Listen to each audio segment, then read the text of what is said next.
எனக்கு நிஜமாகவே யூடியூப் மூலமாக நிறைய நல்ல நண்பர்கள் கிடைச்சிருக்காங்க. அதில் ஒரு நண்பர் அவருக்கு கிடைச்ச குறவை மீனை எனக்கு ஒரு 2 மீன் கொண்டு வந்து கொடுத்தாரு. உயிரோடு கிடைச்சது அப்படின்னா குறவை மீனுக்கு இவ்வளோ பில்டப்பான்னு நினைக்கலாம்.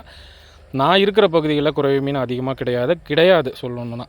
காவிரி ஆற்றில் தஞ்சாவூர் மற்றும் திருச்சி அந்த பகுதிகளில் நீங்கள் இயல்பாக பார்க்கலாம். இங்கே விரால் மீன்கள் மற்றும் அவுரி மீன்கள் தான் அதிகமாக இருக்கும். அது பவானி ஆற்றில் இந்த குறவை மீன்கள் கிடையாது. அவருக்கு மீன் கடையில் கிடைச்ச இந்த மீனை வந்து எனக்கு கொண்டு வந்து தந்தார். ஏன்னா நான் நிறைய தடவை அவுரி மீனுக்கும் விரால் மீனுக்கும் வித்தியாசத்தை குறிப்பிட்டு காணொளி பதிவு பண்ணும் பொழுது குறவை மீன் ஒன்று இருக்குது அப்படின்னு நிறைய பேர்த்துக்கு சொல்லியிருப்பேன். நிறைய பேர்த்துக்கு இது இயல்பானதாக தோணலாம்.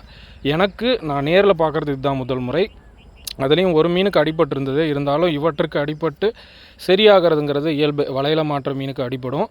இவற்றோட தோற்றமே தெரியும். இது ஒரு நல்ல தனித்துவமான நம்ம நாட்டு மீன்.